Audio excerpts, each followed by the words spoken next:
egin dute urte hauetan zehar. Antolatzaileek hezkuntza departamentuarekin harremanetan jartzen saiatzen dabiltza, baina ez dute erantzunik jaso oraingoz. 2021 urtean, Eusko Jaurlaritzak Euskal Autonomia Erkidegoan proiektua luzatzea erabaki zuen. Gauzak horrela, Nafarroako antolatzaileek azalpenak nahi dituzte gobernuak hartutako erabakiaren aurrean. Atzo LGTBIQ+ komunitatearen nazioarteko egunean 11 mugimendu atera ziren kaleetara. Egunean zehar egindako manifestazioetan aurrera eramandako bi salaketa nabarmendu dira. Erakundeek duten zuriketa arroza batetik eta faxismoaren oldarraldia kontraan egiteko beharra nabarmentzea bestetik.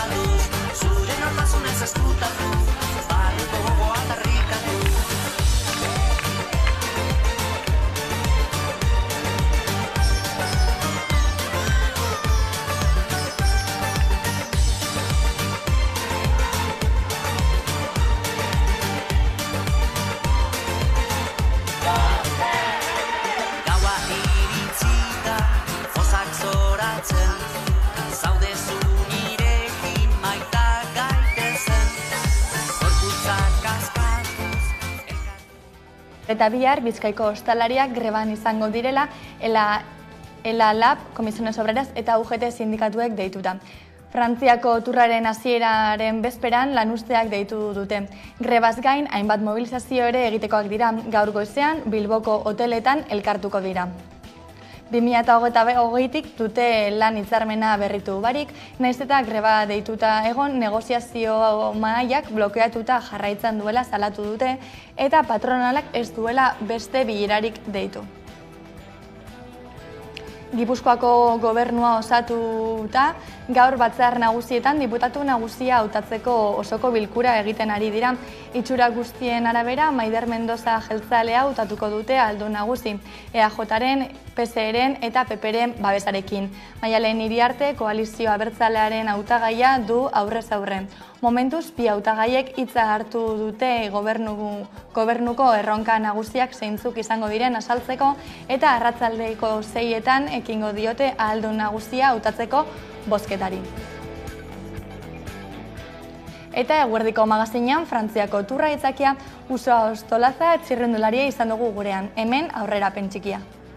Nire ustez bai garrantzitsua da, ez bakarrikan goi mailako kirola bestia noski hori ere bai garrantzitsua da, baina ere bai igual kirol maila gaztetak, junior, juvenil, kadete, beste kategori xutako lasterketak bai, ez diala igual albo bat utzi berrez, ze hori da azkenen etorkizuna. Ezin dena da, igual bakarrik goi maila babestu edo ekonomikoki hortan inbertitu dirua eta gaztien lasterketak horrei de garrantzia handia eman bertzaiola iruditzen zait. Eta hori, baina ikuste posego dela turamani ikusten. Kaixo eguerdion, Nafarroako gobernuak musikariak ikastetxeetan programa etetea erabaki du eta antolatzaileek ez dute erabakiaren azalpenik jaso. Besteak beste, posta elektronikoz jaso zuten jakinarazpena. 14 eta 18 urte bitarteko ikasleen artean euskara eta kultura bultzatzeko helburuarekin jarri ziren martxan 2018an. Eta eragile guztiek balorazio positiboa egin dute urte hauetan zehar. Antolatzaileek hezkuntza departamentuarekin harremanetan jartzen saiatzen dabiltza, baina ez dute erantzunik jaso oraingoz. Kontzertu ez gain, euskal kulturaz ere jarduten zuten ikasleekin eta ikasleen hartu emana sustatzeko bukaeran galderatxoendako tartea uzten zuten. Nafarroan izandako harrera eta balorazio positiboa ikusita 2021 urtean Eusko Jaurlaritzak Euskal Autonomia Erkidegora proiektua luzatzea erabaki zuen. Gauzak horrela, Nafarroako antolatzaileek azalpenak nahi dituzte gobernuak hartutako erabakiaren aurrean. Akorde segida bat.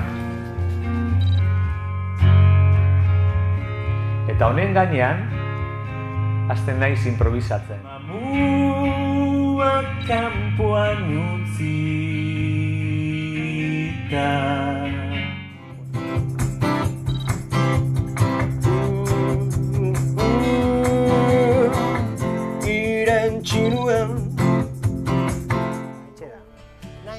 Beraz, imaginatu, oso aberasgarria da eta oso pozik egiten dugu, baina era berean nekatu dezake. Batez ere, astelenean berriro gure eguneroko lanera itzuli behar dugulako.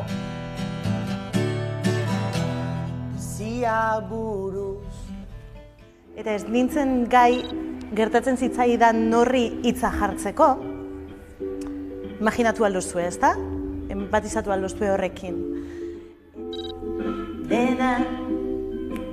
Dena aldatzen da. Dena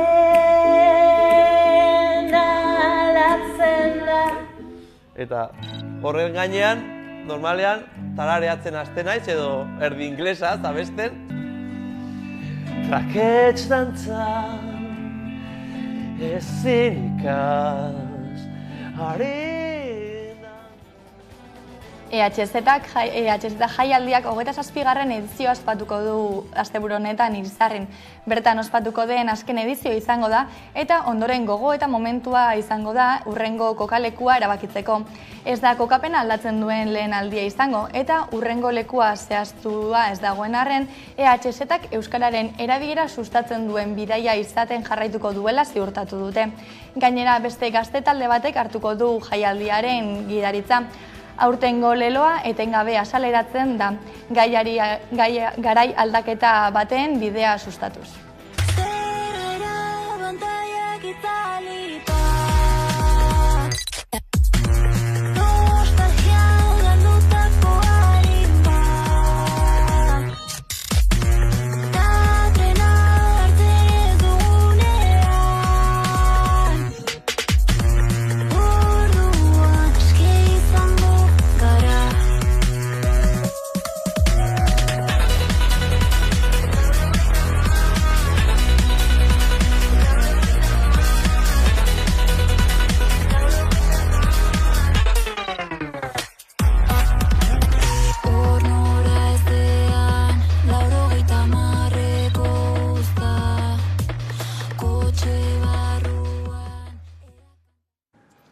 Leioak kultur eskaintza zabala izango du uztailean ere, uda garaiko guraldi onarekin batera kalean zinemaz gozatzeko aukera egongo da.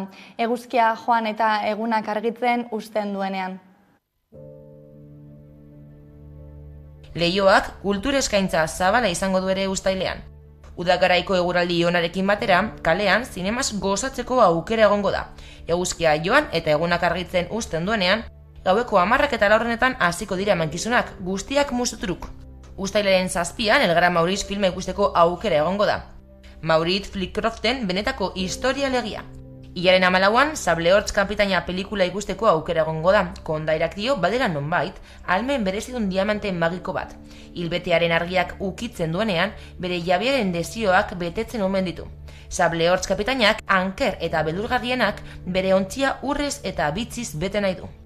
Horrez gain, uztailaren 12an, La Ciudad Perdida izeneko filmaz gozatzeko aukera egongo da. Loreta Azage eleberrien idazle distiratzu eta apur bat hauskorren ibilbide literarioa abenturazko eleberri romantikoen ingurukoa izango da pelikula. Eta hilabete bukaeran, uztailaren 28an, Rabbit Comedy pelikula ikusteko aukera egongo da. Marrazki bizidunen luze metraiak, mazen abenturak azaltzen ditu. Berak eta bere lagunek nork bere superboterea aurkitu beharko dute. Paskoa babesteko. Beraz, Leioak batez ere zinemazkaintza zabala izango du, eta informazio guztia kulturleioa.eu atarian dago eskura.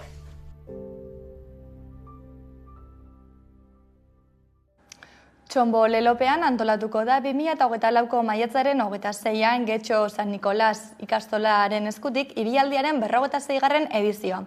1978an izan zen ibialdiaren lehen edizioa eta orduan ere Getxon ospatu zen. Geroztik laugarren aldia izango da Getxon antolatzen dena. Euskalduntasuna, ikastolak eta euskal kultura ardatz bilakatzea, hezkuntza komunitatea indartzea eta ikastolak burujabetasuna izateko baliabide ekonomikoak eskuratzea izango dira beste askoren artean zehaztutako erronkak.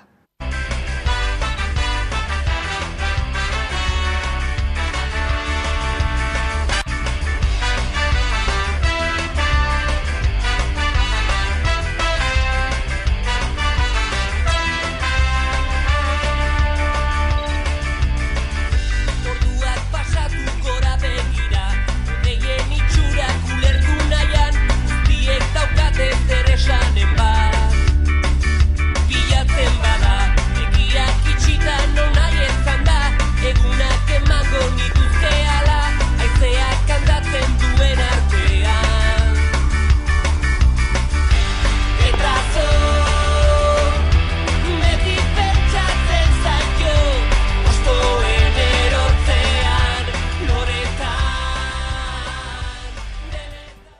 atzo LGTBIQ+ komunitateren nazioarteko egunean 11 mugimendu atera ziren kaleetara.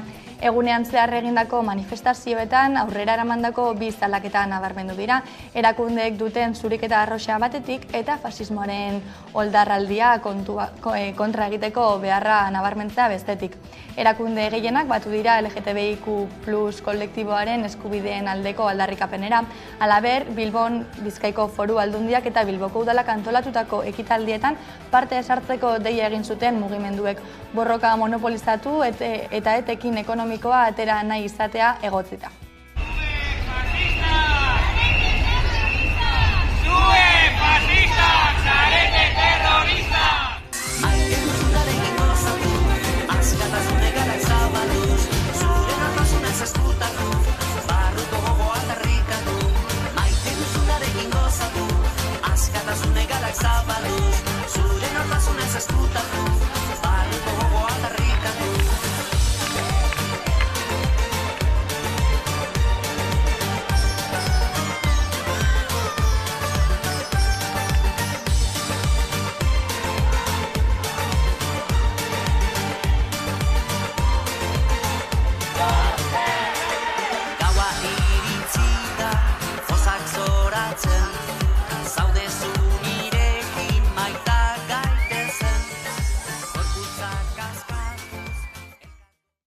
Arartekoak diskriminazioa eta diskriminazioaren aurkako politika publikoak azterlana aurkeztu zuen atzo Euskal Autonomia Erkidegoan. Bertan jasotako gabezien aurrean tratu desberdintasunari eta diskriminazio ezari buruzko legea prestatzea lehen beharra dela diote.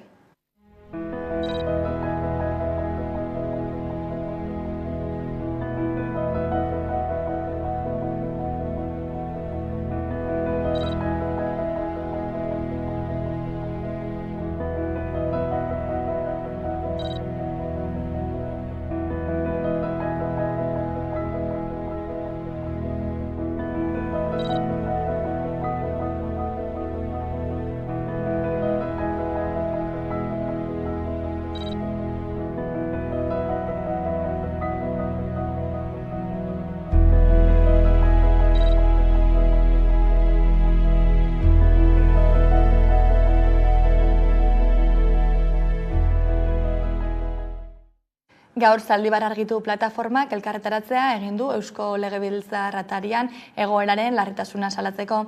Bien bitartean Legebiltzar barruan EH Bilduko Mikel Oterok Zaldibarrean gertatutakoa gogorarazi du eta inoiz gertatu behar ez litzatekeela hondamendia dela azpimarratu du.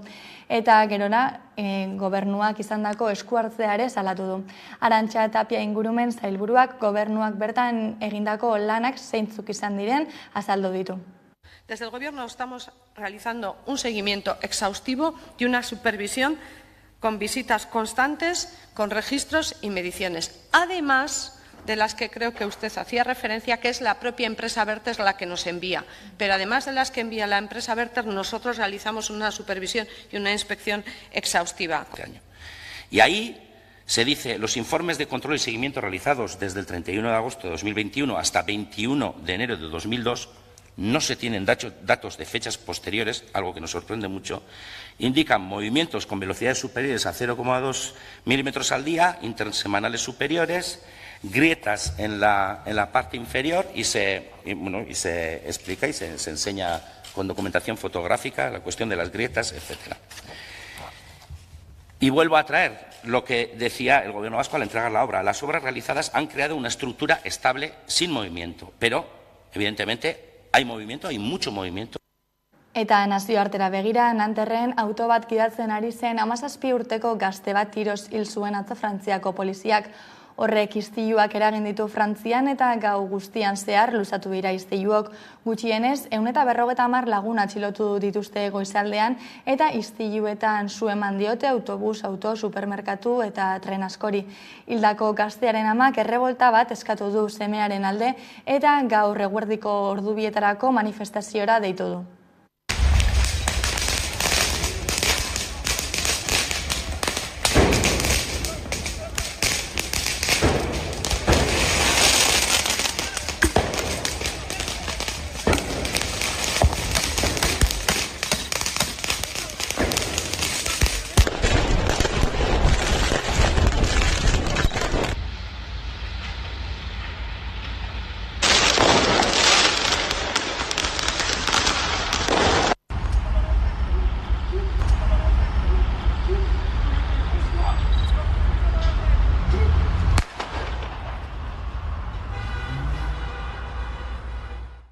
LAB eta ELA sindikatuek bi greba egun deitu dituzte Arabako egoitza pribatuetan, ekainaren 29an eta 30ean hain zuzen ere. Saldatzen dutenez, Arabako egoitza pribatuen lan hitzarmenaren negoziazioa blokeatuta dago. Nerea dugu kameraren beste aldean. Greba deialdietan salatu dute aurrekoetan bezala 1.000 euro inguruko soldata eta ratio onartezinak dituztela.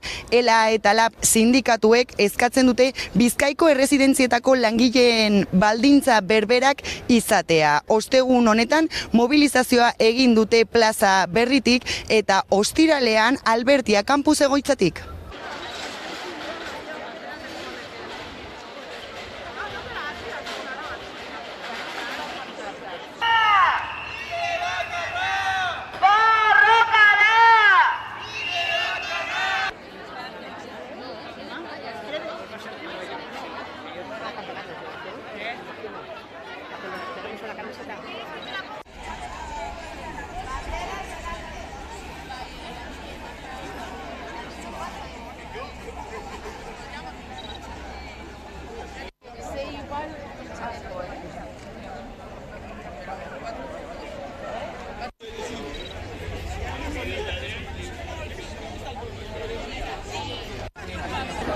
Ordutik ez dira bilerarik egon, interpelazioa behin eta berriro egiten da greba deialdiekin batera, baina ez dago inongo mugimendurik euren partetik.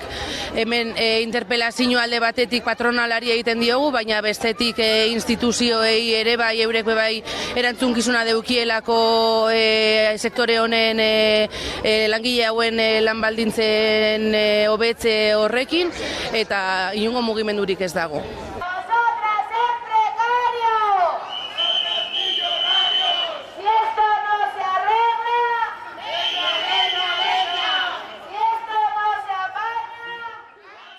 Bizkaiko ostalaritzak ere greba eguna du gaurkoa, ELA, LAB, Comisiones Obreras eta UGT sindikatuek deituta.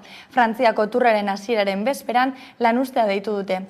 2028tik dute lan hitzarmena berritu barik, naiz eta greba dituta egon negoziazio mailak blokeatuta jarraitzen duela salatu dute eta patronalak ez duela beste bilerarik deitu. Bizkaiko ostalaritzak greba eguna du gaurkoa ELA, LAB, Comisiones Obreras eta UGT sindikatuek deituta. Frantziako turraren hasieraren bezperan lanuztera deitu dute alegia. Da, egun horietan hotelen okupazioa erabatekoa izatea. Beraz, hori inziditzea espero dugu eta ebai egungo gara taldeak dauden hoteletan. 2008tik dute lan hitzarmena berritu barik eta patronalekin edukitako negoziazio mailek ez dute korapilo askatu. Negoziazio mailak blokeatuta jarraitzen du eta grebaren aurrea bizuaz geroztik Bizkaiko Ostalaritza elkarteak ez du mugimendurik egin. Otsailean negoziazio mailaren azken bilera egin zenetik ez da beste bilerarik deitu. 3 urte daramate soldata igora barik eta denbora tarte horretan KPI-a 12,9 igo da. Egoera horrela, bieguneko greba deialdia egin dute eta hotelez hotel protestak egingo dituzte. Beste behin ere salatu dutenez, sektoreko enpresek beren irabaziak handitu nahi dituzte sektoreko langileen sakrifizioaren kontura. Eta ikusi dugu denbora honetan KPI-aren 12,2 baino gehiago igo dela. Gure soldatak 0. Sektorearen prezioak 12,2 baino gehiago igo dela. Gure soldatak 0. Sektorearen enpresek beren irabazi marginak handitu nahi dituzte. Beste behin ere langile klasearen kontura. Sektoreko enpresak estutu egin nahi gaituzte COVID faktura ordaitzen amaitu arte. Ez dugu onartuko. Guztiok ezagutzen ditugu sektoreko lan baldintzak zein diren. Eta baldintza horiek ez betetzea ere ez da arrotza biztanleriarentzat. Etxe bizitzaren gastuak eta elikagaiak familien aurrekontuen erdia direla ondorioztatu du Eustatek. Hala, Araba, Bizkaia eta Gipuzkoako etxeetako batazbesteko gastua 35.455 eurokoa izan zen iaz. 2021ean baino 7,5% gehiago. Etxe bizitzaren gastuak eta elikagaiak familien aurrekonturen erdia direla ondorioztatu du Eustatek. Etxeetako batezbesteko gastua 35.455 eurokoa izan zeniaz, 2021ean baino 7,5% gehiago. Izan ere inflazioak goia jo zuen iaz, eta horren pisua nabaritzen da familien gastuan. 2022an garestitu ziren gehien energia eta elikagaiak, eta bi horien gastua etxetako aurrekontuaren 50,5% izan zen. Eustatek emandako datuen arabera gastu nagusia etxebizitzari lotutakoa da. Hipotekak, alokairuak eta ura, argindarra eta gaza ordaintzeak jaten du gastuaren 50,5%. Eta haren atzetik daude elikagaiak 15,5%. Eta ostalaritza da gasturik handienetan hirugarrena, 11,1%. Eta haren atzetik datoz garraioak 9,9,7%. Astelehen honetan, EAJak eta PSEek akordioa sinatu zuten Arabako Foru Aldundian. Ezustekorik ez badago, Ramiro González izendatuko dute gaur ahaldun nagusia. Hala ere, ez da aurkeztu den ahaldun gai bakarra, Nerea? Hala da, bai, Eba López de Arroyabek EH Bilduko hautagaiak bere hautagaitza aurkeztu du gaurko investidura saioan. Bere hitzaldiak hasiera eman dio goizeko saioari, ondoren Ramiro Gonzálezen txanda izan da eta hirugarrenik oposizioen txanda. Ondoren arratsaldean bozketa izango da eta bozketa horren ostean Ramiro González izendatuko dute ahaldun nagusia ezustekorik ez badago. Eta Gipuzkoako gobernua osatuta gaur batzar nagusietan diputatu nagusia aukeratzeko osoko bilkura egiten ari dira. Itxura guztien arabera Maider Mendoza jeltzalea hautatuko dute ahaldun nagusi. EAJren, PSEren eta PPren babesarekin. Maialen Iriarte koalizio abertzalearen hautagaia du aurrez aurre. Momentuz, bi hautagaiek hitza hartu dute gobernuko erronka nagusiak zeintzuk izango diren azaltzeko eta arratsaldean 6etan ekingo diote ahaldun nagusia hautatzeko bozketari. Jardungo ahaldun nagusia. Hitzordu handia izaten ari da Gipuzkoako batzar nagusietan. Datozen 4 urteetan agintan izango den ahaldun nagusia izendatzen ari dira. Bi hautagai daude, Eider Mendoza jeltzalea eta Maialen Iriarte subiranista. Bada EAJak eta Alderdi Sozialistak Eider Mendoza babestuko dute, eta bere izendatuko dute diputatu nagusi, beti ere PPek Mendoza babesten badu. Bozketen atarian EAJak eta PSek 13 helburu estrategiko dituen akordioa plazaratu dute. Horien artean daude esparru guztietan euskararen erabilera sustatzea, klima aldaketari aurre egitea, ongizatea eta lehiakortasuna babesteko zerga politika bultzatzea eta gizarte politikei bultzada berri bat ematea besteak beste. Goizeko osoko bilkuran bi hautagaiek Mendozak eta Iriartek hartu dute hitza datorren gobernuko erronka nagusiak eta lan ildoak azaltzeko. Ahaldun nagusia ordea arratsaldean hautatuko dute. Arratsaldeko 6etan hasiko dute bozketa. Bien bitartan alderdi bakoitzak balorazioa egin du eta arratsaldean bozkatuko dutena iragarri. Gipuzkoak dituen premia eta beharrei erantzuteko gure proposamena Maialen Iriartek gaur argi eta garbi azaldu duen proposamen hori garatzeko konpromiso hartzen dugu, esan bezala, lidergo konpartituan, herritarrekin, eragileekin eta erakunde ezberdinetako ordezkariekin. Momentuz oraindik ez dakagu ezer itxita, baina momentu honetan gure bozka dago abstentzioan, bai, dudarik gabe. Eider Mendozari, Eusko Alderdi Jeltzaleko eta atzo akordioa lortu genuenetik, baita Alderdi Sozialistaren hautagaia denari. 13 helburu, 13 lego estrategikoak azaldu ditu, horrekin bat egiten dugu noski, eta horrek posibilitatuko du noski Alderdi Sozialistaren baiezko botoa Eider Mendoza hurrengo ahaldun nagusia izateko. Oraindik ez dago ezer itxita, baina ezustekorik ez bada Eider Mendoza izango da ahaldun nagusi berria. Eta Nafarroko gobernuan negoziazioekin jarraitzen dute. Zurekin Nafarroa geroa bai eta PSN hiruko bilerak egiten hasiak dira, motel baina aurrera doazela bilerak dio Uxue Barkosek inbestidura bat osatzeko helburuarekin.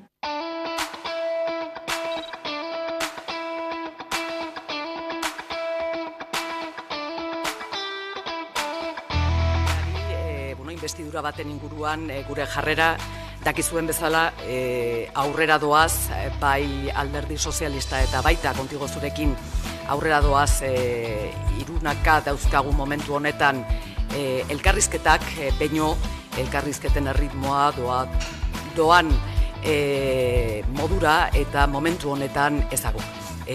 Akordiorik gure inbestidura jarrera baiezkoa izateko.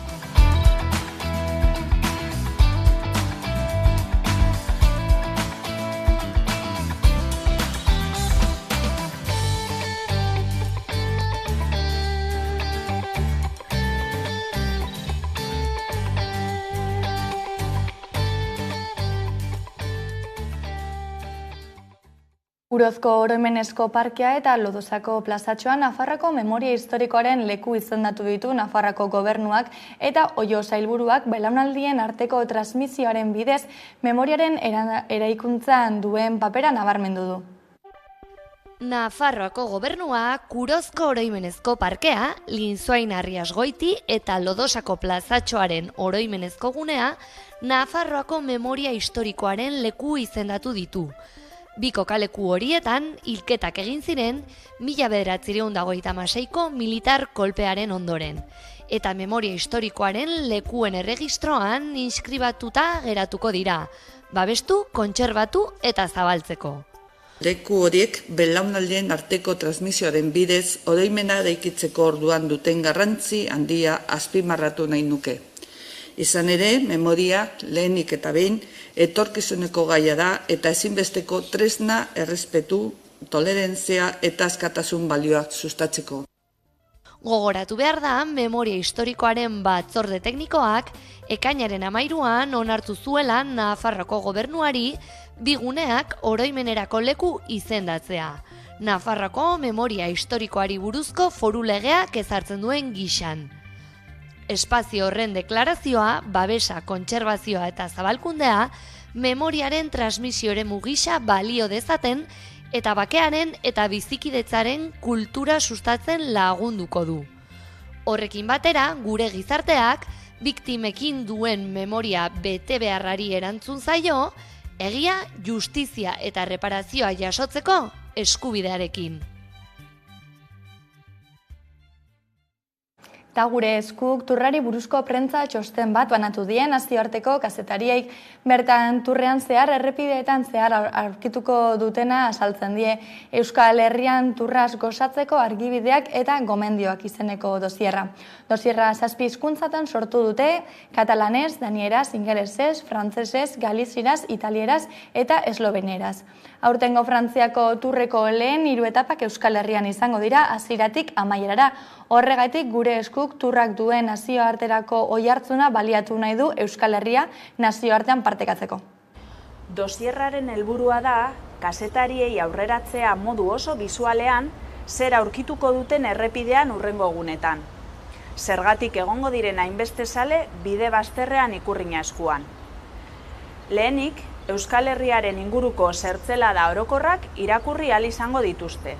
Geografia, ekonomia, historia eta ondoren hainbat puntu landu ditugu. Hala nola Euskal Herriak txirrindularitzarekiko duen zaletasuna, txirrindulari famatuen aurkezpena, turrean parte hartuko duten Euskal Herriko txirrindulariak, kirol zaletasuna orokorrean, euskal kultura, Euskal Herrian bizitatzeko lekuak, euskarazko hiztegi laburra eta euskararen historia.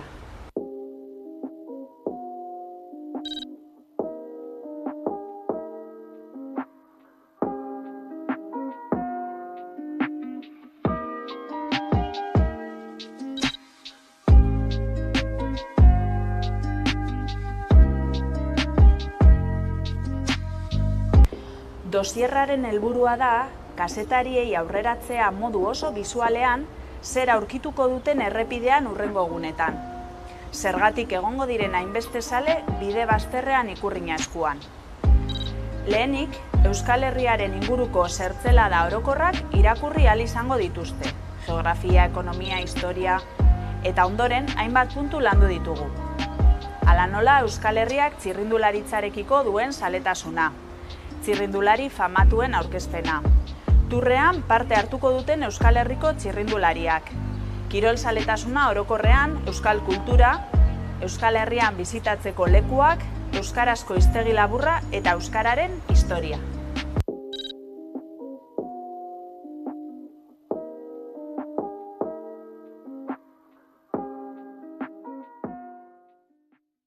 Eta asteartean Frantziako turrean 7 euskal txirrindulari lehiatuko dira eta aurten etxetik hasiko dute lasterketa. Hirietan jada nabari da turraren isla, jendearen irrika errepideetan gora berak, baina herri txikiagotara jotzen badugu, txirrindularitza zaleak ere asko dira. Bada Gabiriara joko dugu Alex Aranburu txirrindulariaren familiarekin izan gara eta azken prestaketekin dabiltzala kontatu digute. Urduri baina irrikaz daude. Asteartea Frantziako turra eta aurten Euskal Herriko 7 txirrindulari arituko dira. Gaurkoan azpimarra jarriko dugu Ales Aranburu Debarengan, igandean Gabiriatik hemen Aztire auzotik pasako da turra eta bere amaren jaioterria da hauxe bera, auzoana eta familia osoa inplikatuta dago. Hemen atzean dugu Legorburu baserria, bere amaren baserria eta familiarekin izan gara. Joriz naiz, Ales lehengusue, Aztirin bizi naiz eta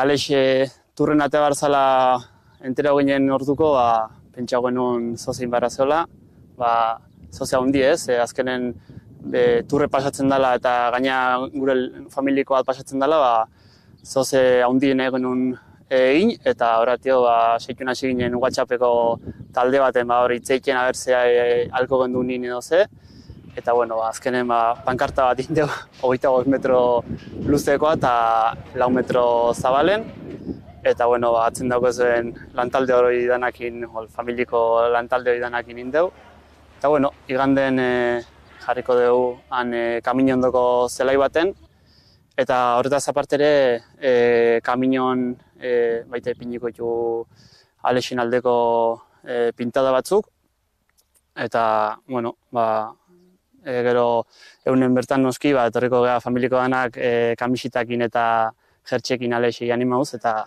bere ezkioko taldea edo jarraitzaieke bai, etorriko dio seguro kamisitakin eta jertxekin.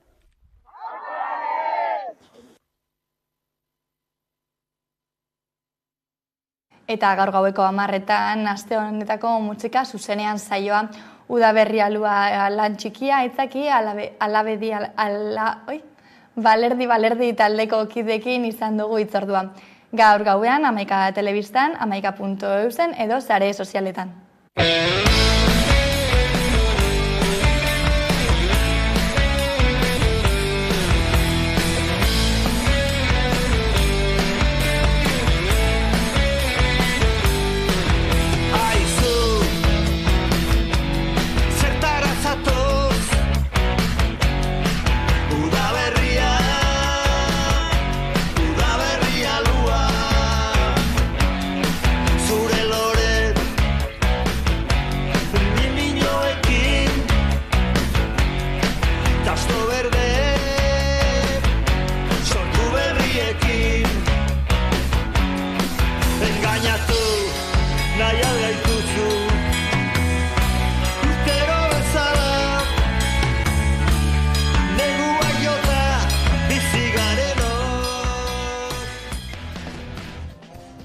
Usoa Ostolaza txirrindularia izan dugu gurean, eguerdiko magazeinean, eta haren elkarrezketarekin utziko zaituztegu jarraian.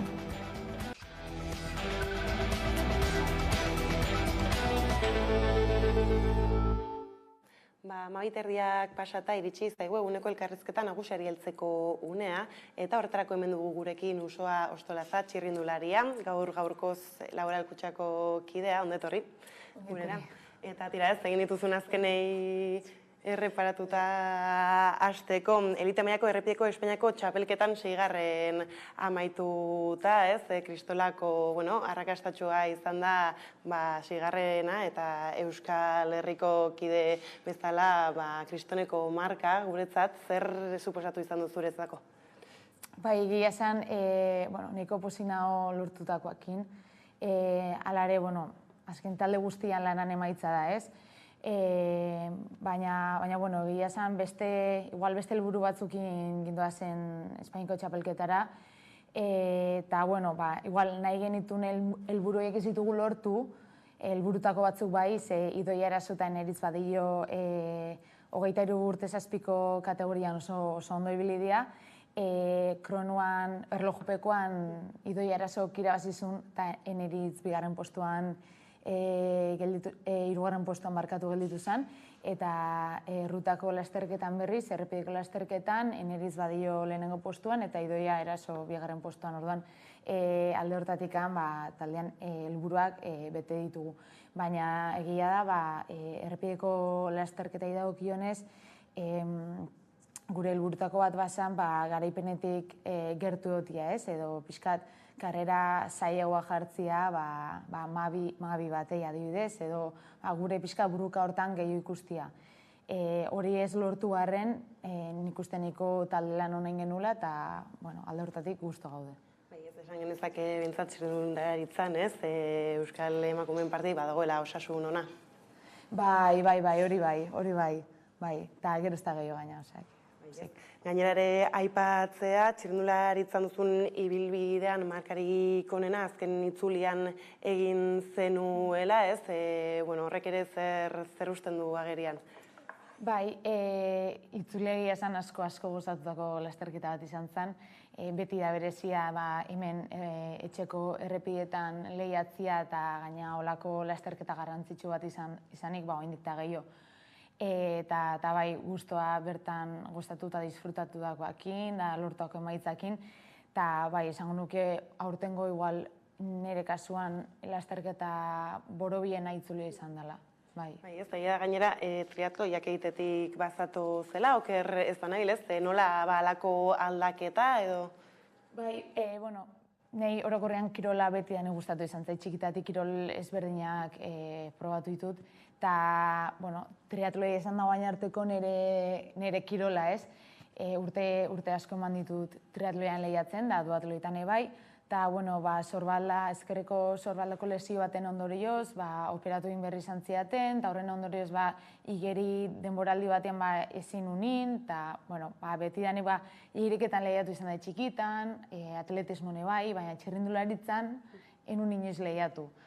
Orduan, momentu gokia irutu zitzaiten, igeri ezin unezin, probatu ingo pixka bizikleta, ez?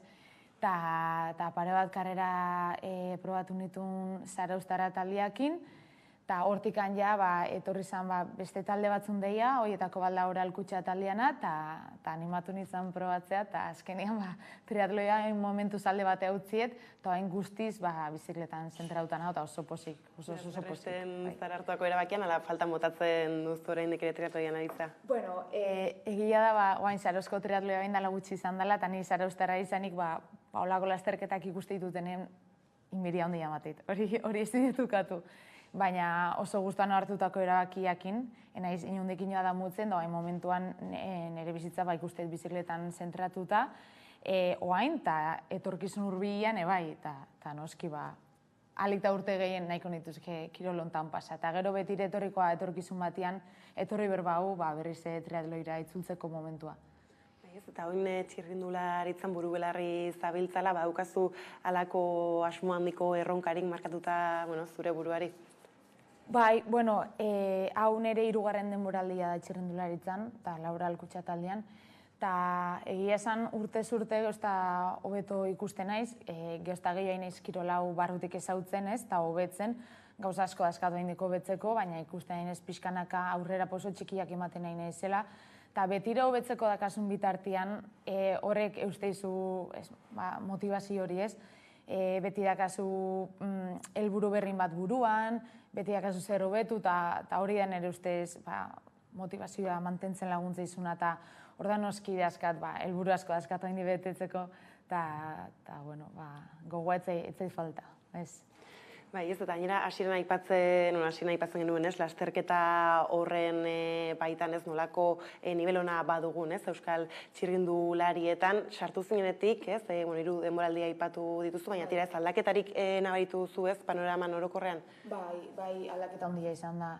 Hori esanetan bezala nire 3. urtia da, eta egia esanik, Oral Kutxa taldea bakarrik ezautu, betez, barrutik, baina taldea beak, izugarrizko aldaketa eman du azken urteetan, ez? Ni naiz eta 3 urte bakarri jun, aldaketa handia ikusiet, sartu nintzanetiko hain arte, eta ez bakarri gure taldean, orokorrian, neskan txirrindularitza aurrera pausa handiak aida ematen, egia da aldaketa handia eman beharra zula, orokorrian neskan kirolak, eta bide hortati doa, oaindikan, nire ustez, ikaragarri da hoiteko mundu hontan, ez? Gauza asko du betzeko, baina hori, izan dut bezala bide honetik doa, eta gure taldea bezalako olako taldean guzti berdiala ez, eta markak, babesliak kirol honegatik kirol honegatik, o batez neskan kirolagatik orokorrean, ez txirrindularitzan bakarrik, orokortasun batian neskangatik apustu engoen babeslia berdia, ze azkenean babeslian bidez itegu taldiak aurrea, ez? Hemen, diru gabe, ezin dia gauzak aurrea eraman. Orduan, garantzitsua da, edo telebistan aldetikan, telebistak ebai, azkenen bizilia hori ematia, ez? Neskan kirolai, eta oain arte nahi jende asko esatezen, ezken mutian txirrindularitzak espektakula handieka ikusteko orduan, ez? Jende asko jarraitzeu. Neskana, baina neskana zenbat ikusezu ere bai, eta egia da ere bai, asko aidala hobetzen azken urteetan, eta neska geustak gehiago daude kantia dez, eta horrek kalidadea ere, itegu gehiago izatea. Eta oain ja neskan lasterketak gehiago idia retransmititzen telebista bitartez, eta jendea ez edo, ostras, nun espero, hainbeste engantzatuko nintzen neskan karrereta ez, o hain politak izango zeanak ikusteko eta egia da, orduan, zanetan bezala, pixkanaka bide hortatik goaz, eta pozik. Gaur-gaurkoz txirrindularitzaren ekosisteman ez bi parametro horiek argi agertzen direla ez, nesken txirrindularitza bera eta mutilena, hala ere ez, norke, aipatzen zenuen ez, babesla falta direla, baliabide aldetik, eta zeinek du horren ardura, edo ez dakit baden eskatzerik baita ere ez, erakunde publikoei bultzatzeko? Beti dago, azkenian, atzean interesa daude, ez? Esaneten bezala, mutilak igual generatzeuena, ez? Pixkat horren atzetik joa dana. Eta esaneten bezala, igual gure talde bezala, oralkutxa bezalako taldiak, ze talde baten barruan langile asko daude, honen alde iteuenak, eta olako jendia berda, eta jendia aparte, besliak, esaten bezala, pixkat hau dana aurreatea izateko. Apustu hori itia gure gatikan, eta, hori da nire ustez bidea. Bintzat bide hori badabil jorratzen, ez? Eta esan duzu bezala, bintzat geroz eta gehiago ikusteko aukera, ez? Aipatzen zenuen hildotik izan telebistan edo dana alakoan. Eta egia da aipatzea, ez? Batzuetan ala ere agertzen direla, ez? Oztopoak edo eta horma txikiak, ez? Eta gogoratzen ginen, ez? Elkarrizketa honen arira nola iaz. 2022an egin zen lehenbiziko Euskal Herriko itzulia, ez?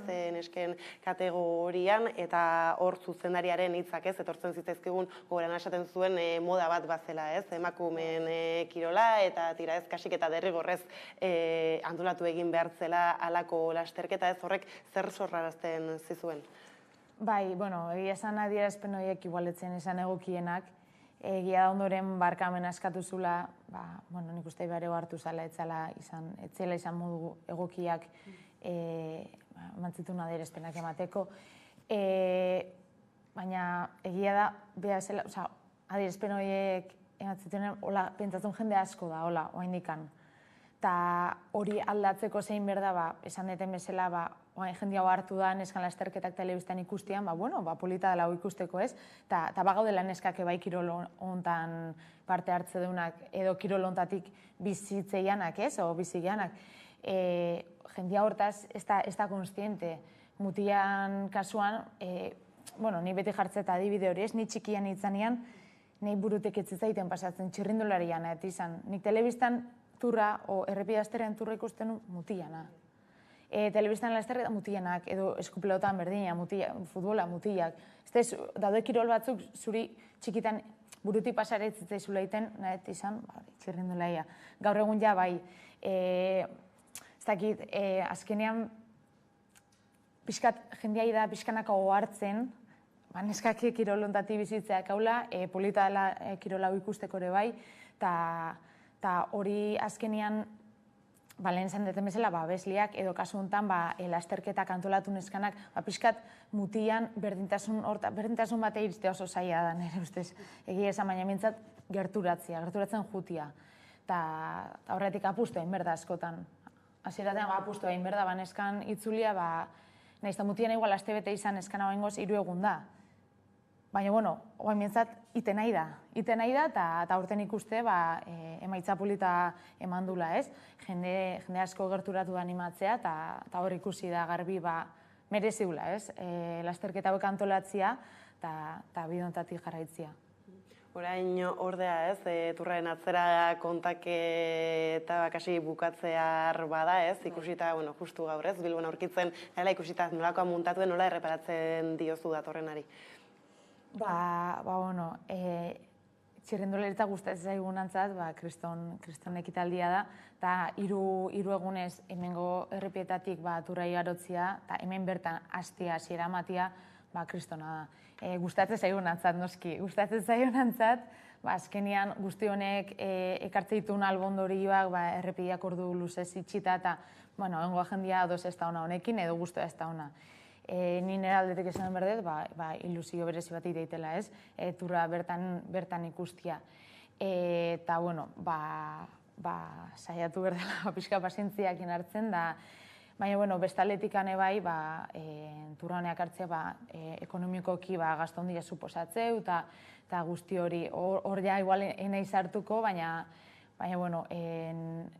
nire ustez bai garrantzitsua da, ez bakarrikan goi mailako kirola bestia noski hori ere bai garrantzitsua da, baina ere bai igual kirol maila gaztetak, junior, juvenil, kadete, beste kategori xutako lasterketak bai, ez diala igual albo bat utzi berrez, ze hori da azkenen etorkizuna. Ezin dena da, igual bakarrik goi maila bestu edo ekonomikoki hortan inbertitu dirua, eta gaztian lasterketak horri ere garrantzia handia eman bertzaiola iruditzen zait.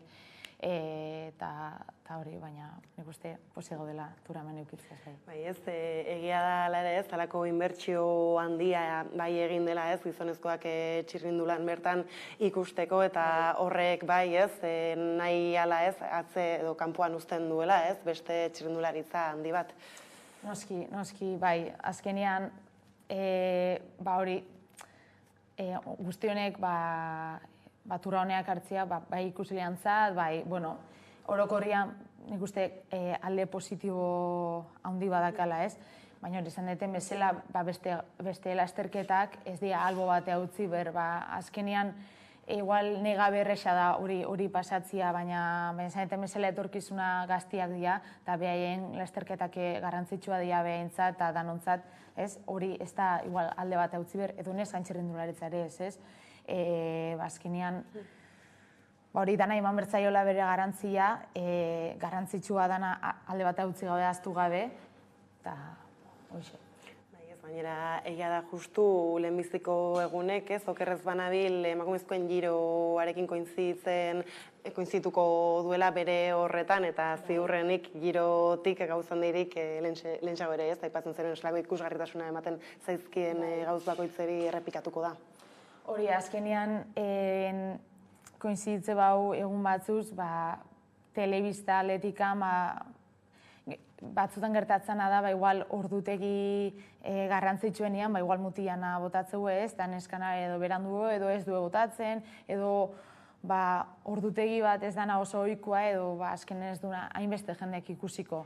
Eta orduan ikusgarritasuna galtzen neskan txirrindularitzak, ja berez gutxio baldin badaka, deixente gutxio, oraindik eta gutxio ez, baina, hola tokatu da, eta baina, saiatu berda igual, holako kasutan, neska ikusgarritasun gehiago emateko, albada ez koinziditzen ez, baina beti ez da erresa. Lasterketa asko daude egutegian da.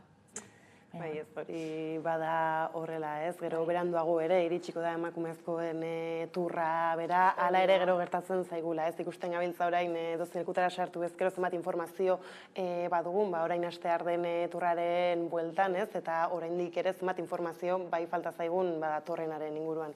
Bai, hori da, bai, egia esan, bai.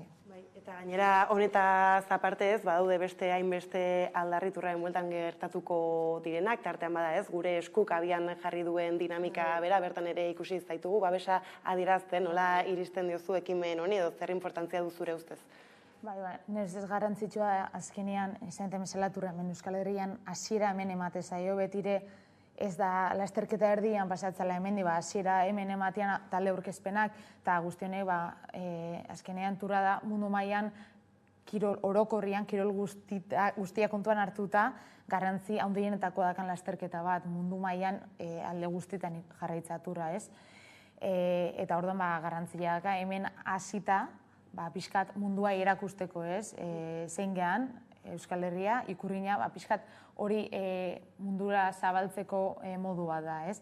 Eta oso ekimen polita iruditzen zait, eta espero... Nola hartuko duzu parte, nola jarrituko duzu aurtengo turrau? Bueno, berta animatzea gerturatuko naiz noski. Ez dakit zenbataineko jenditzean goan, orduan saiatuko naiz puntu ezberdineta juten, da alda neurrian ikusten, eta bertan euten animatzen ikurrin bat eskutan noski. Bai ez, eta ikurrina eskutan zer mezu herritarrei zabaldu ez, alaxe gerturatu daitezen. Hori da. Eta azkenean Euskal Herrian beti uki du txirrindularitzak indar berezi bat, ez? Marea naranja, ez? Entzun izan da bezala urte askoz, eta bueno, beti ikusi izan dira turrian ebai, mendate, turmalet bezalako mendate ezagun batian, ikurrinak errepide eskinetan, beti ikusi izan da hori telebistan, baina hori areagotziako indar gehiago matia horrei hemen bertan hasita Euskal Herrian. Eta honetaz aparte bukatu baino lehen bai aipatzea, ez? Guzti honen erdian ere entrenatzen jarraitzen baza bizela, laster bauzu bestelako lasterketarik, agian izena zuk esango duzu nik baino hobeto nola aurkitzen zara. Bai, bueno, oain Espainiko txapelketa amaituta, uztaian, hilabete guztian zehar ez deule lehiatuko, aprobetxatuko dugu etxean ondo entrenatzeko eta denboralian bigarren partia ondo prestatzeko. Bigarren denboralia iazira emango jo, abuztuak batian, Frantzian, Bretaña aldian, daun lasterketa batian, Brace, ez dakindik nola esatean. Bai, bertan hasiko dugu hori bigarren partia, eta gutxi gora bera, urriar arte usatuko bendikan ez dakigu seguru, baina gutxi gora bera. Eta bueno, hori bain uztaian gogor entrenatu, eta motibatuta. Printzipioz, nola aurkitzen da taldea, eta bueno, eta baita zu ere, esaten zenuen lehenago galarezu indartxu bat zaudela.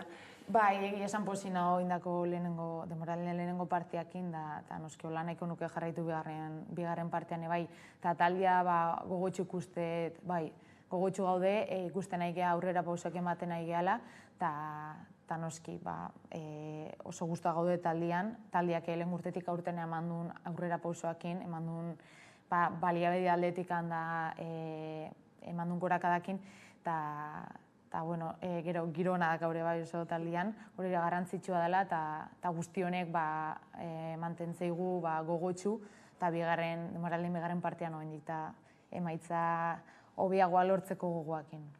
Bai ez, bera, zelbura hori litzateke emaitza hobeak lortza, ala badukazu bestelakorik buruan? Ez, beste helburu berezirik ez dakat buruan, hori hobetzen jarraitzia, esan deten bezala asko danok orokorri asko dakago hobetzeko, ez mundu guztia, baina bereziki nik badakit zertan dakaten hobetzeko, eta hortan lanien jarraitzeko gogoakin, da taldia pixkanaka goraka ikusteko gogoakin.